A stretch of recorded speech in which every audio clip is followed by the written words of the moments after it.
Hey everybody, this is the Super Guru. Welcome to another session of Therapy and Panels.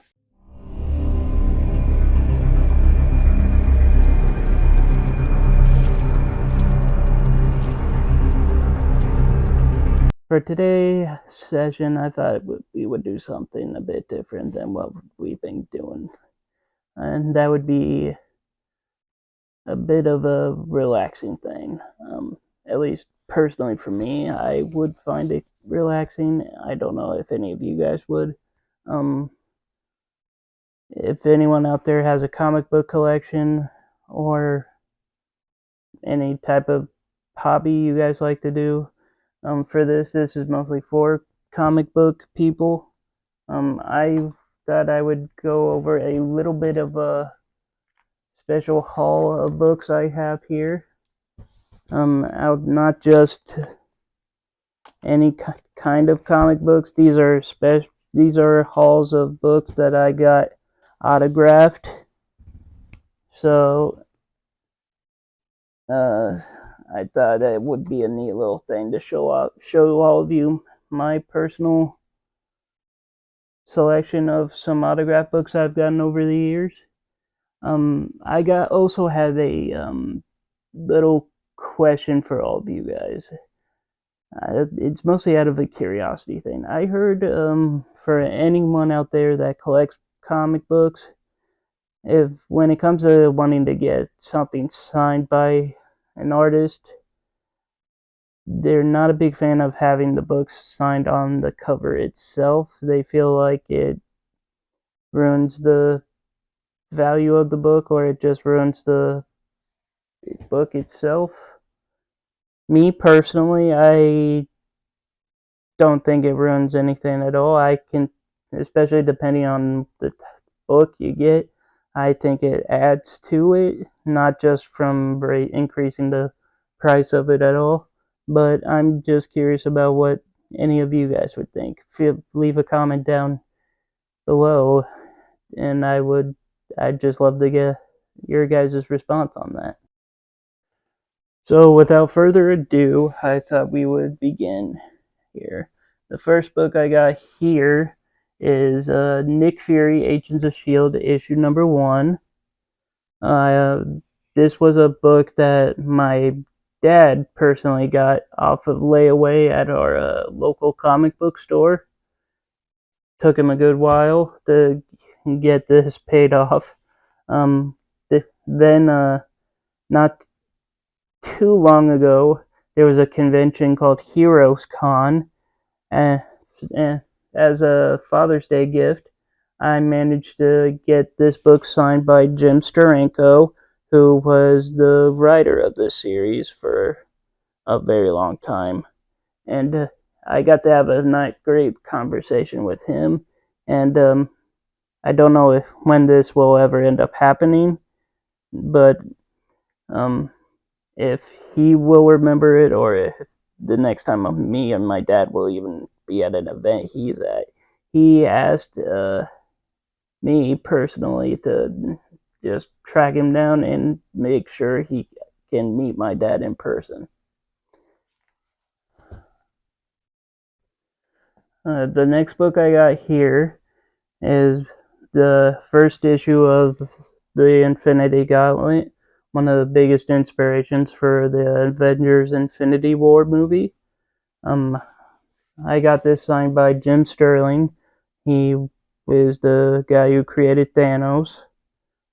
Fun little factoid I learned when I got this signed at the convention in Indianapolis. Apparently, Jim Sterling's allergic to a certain type of permanent marker, so he has to always bring out his own special markers to sign books for him. I don't. That was just an interesting tidbit. I never knew about the guy personally. And this next one holds a special place in my heart, as it's one of my very first collectible comic books that I managed to get for $20 at a comic book store when I was on vacation with the family one year. That being the Marvel Superhero Secret Wars #8, uh, which is big for being the very first introduction of the black suit, or the symbiote, as we all know in the pop culture media nowadays. I got this signed by Jim Shooter at the same convention in Indianapolis all those years ago. Much like the Agents of S.H.I.E.L.D. book, this was also added onto layaway at our local comic book shop. And outside of that, it was also something that took forever for me and my dad to even locate at a decent price. That being the Uncanny X-Men issue 266, most notably being the very first appearance of Gambit. And at not too long ago at a convention called Heroes Con, my dad, God bless him for this, he stood in line for about 3 to 4 hours to get an autograph by Chris Claremont, who has done a lot for the X-Men series. For this next book, I got this as either it was a Christmas gift or a birthday gift by my dad many years ago. That being The Amazing Spider-Man issue number 238. This is a great Hobgoblin cover, and I got this signed at Heroes Con as well, and it was signed by John Romita Jr. So, he was one of the very first artists that I was introduced to when collecting comic books, especially the Amazing Spider-Man run. So he's always going to be one of the biggest artists in my heart when it comes to comic book collecting. And it still to this day just pains me hearing about what ended up happening to his father, John Romita Sr. This next book I got at a small little comic book show that in Indianapolis that they do every year at this little hotel. That being the first issue of the Batman Adventures, based off of the Batman the Animated Series show back in the 90s. I got 2 autographs for this one. The first being Ty Templeton, who was the artist for this book. He was a really cool guy. Heck, he didn't even charge me anything to sign this.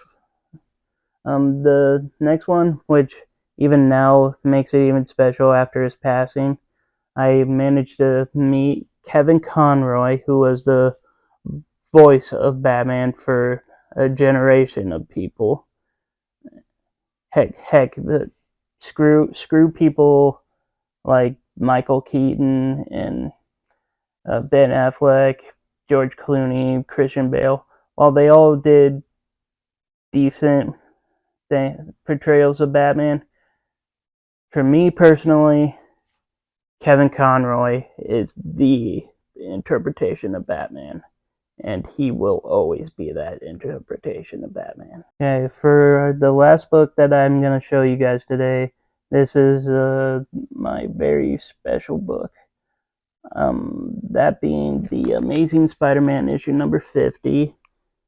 This book alone has 2 very significant things with it. One, a very famous story of Peter Parker deciding he's going to quit being Spider-Man. This was even used in the Tobey Maguire's version for Spider-Man 2 back in 2004. It's also known as the very first appearance of the Kingpin, which many people nowadays, especially due to the Netflix series, would associate him more as a Daredevil villain, but no, he started off as a Spider-Man villain. And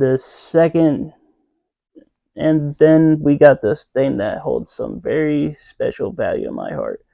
In 2010, my dad, as a birthday present, got us tickets to go to a Pittsburgh comic convention where I got to meet Stan Lee himself, and I got to get this book signed by him. Not only that, but I got to get a few posters signed from him, and I got to get some pictures taken with him, and I got to sit in on a panel and just got to hear him talk with all the fans, and he was just as amazing in person as he was made out to be on the television and all the stuff that everyone's been seeing him.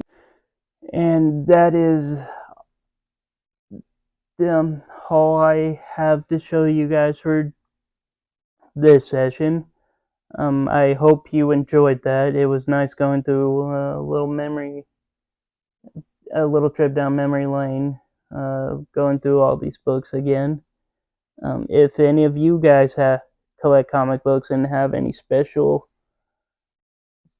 collectibles from them for yourselves, whether they're signed or not, I would really appreciate it if you guys would leave a comment down below and mention it. I look forward to reading it, see how you guys do with your comic book collections. This doesn't have to be a comic book collection itself. If you guys have something special of your own when it comes to a hobby thing, I personally would like to hear from you guys from that. Until then, that's all the time I have for today. If you like the video, be sure to like, comment, and subscribe. And I'm the Super Guru, signing off.